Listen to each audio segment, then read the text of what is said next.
सहारा enterprises तुमच्या स्वप्नातली गाडी आता कमी किमतीत। इचलकरंजी शहरालगत असलेल्या कबनूर चंदूर रोडवर कोन्नूर पार्कमधल्या सहारा एंटरप्राइजेस इथं पश्चिम महाराष्ट्रातली विविध बँका आणि फायनान्स कंपन्यांनी जप्त केलेल्या जुन्या दुचाकी आणि चारचाकी गाड्यांची विक्री केली जाते। शोरूम किमतीपेक्षा 25 ते 50% पर्यंत कमी दरात, उत्तम स्थितीत आणि संपूर्ण कागदपत्रांसह त्वरित डिलिव्हरी। दुचाकी 20,000 पासून पुढे तर चारचाकी 50,000 पासून पुढे। आपल्या पसंतीची कार किंवा बाईक आता अगदी परवडणाऱ्या दरात घेऊन जा।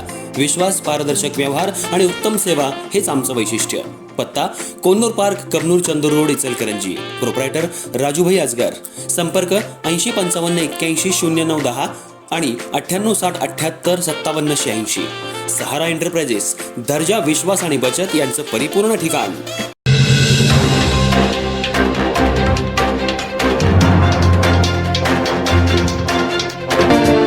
इचलकरंजीत भर दिवसा दहशत, धमकी देत तरुणाला लुटणाऱ्या दोघांना न्यायालयाची 5 दिवसांची पोलीस कोठडी। इचलकरंजी शहरात भर दिवसा एका तरुणाला अडवून धमकी देत मोबाईल, रोकड आणि दुचाकी लुटल्याच्या प्रकरणात पोलिसांनी कारवाई करत दोन्ही आरोपींना अटक केली। न्यायालयात हजर केल्यानंतर न्यायालयाने आरोपींना 5 दिवसांची पोलीस कोठडी सुनावली आहे। या प्रकरणामुळे शहरात एकच खळबळ उडाली आहे। शिवाजीनगर पोलीस ठाण्यात दाखल गुन्ह्यानुसार फिर्यादी ऋतिक जिलाजी कोले, वय 25, राहणार भोनेमाळ, इचलकरंजी, हे 26 जून 2026 रोजी दुपारी 12:15 वाजण्याच्या सुमाराला भोनेमाळ इथल्या महालक्ष्मी मिल स्टोअरजवळ उभे होते।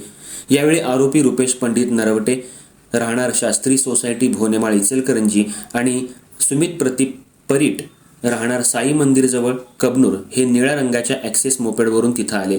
तक्रारीनुसार आरोपींनी फिर्यादीला अडवत दमदाटी करायला सुरुवात केली। आरोपींपैकी एकानं फिर्यादीची गळपट पकडून, मला इचलकरंजीत सगळे ओळखतात, माझ्यावर गुन्हे आहेत, मला कुणी काहीही करू शकत नाही, अशी धमकी दिली। त्यानंतर फिर्यादीच्या खिशातील पैसे काढण्याचा प्रयत्न करण्यात आला। फिर्यादीनं मदतीसाठी मित्राला हाक मारताच आरोपी काही काळ तिथून निघून गेले।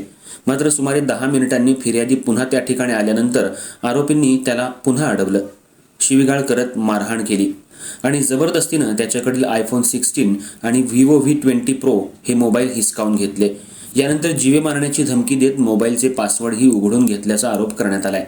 तक्रारीनुसार आरोपींनी मोबाईलमधील व्यवहार तपासले, तसंच फिर्यादीच्या मोपेडची डिक्की उघडून त्यातील 3,200 रुपये रोख, कागदपत्रे आणि सुझुकी ॲक्सेस मोपेड घेऊन पसार झाले।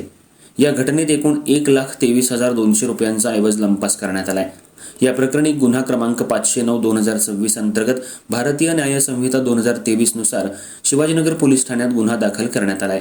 पोलिसांनी तपास करत दोन्ही आरोपींना ताब्यात घेतलं असून आज न्यायालयात हजर केलं असता तपासासाठी आरोपींकडून अधिक चौकशी करणं, लुटीतील मुद्देमाल जप्त करणं आणि घटनेतील इतर बाबींचा तपास करणं आवश्यक असल्याचं पोलिसांनी न्यायालयात मांडलं। त्यानंतर न्यायालयाने दोन्ही आरोपींना 5 दिवसांची पोलीस कोठडी सुनावली आहे। या प्रकरणाचा पुढील तपास पोलीस उपनिरीक्षक वाघमारे करत असून पोलीस निरीक्षक मेमाणी यांच्या मार्गदर्शनाखाली तपास सुरू आहे।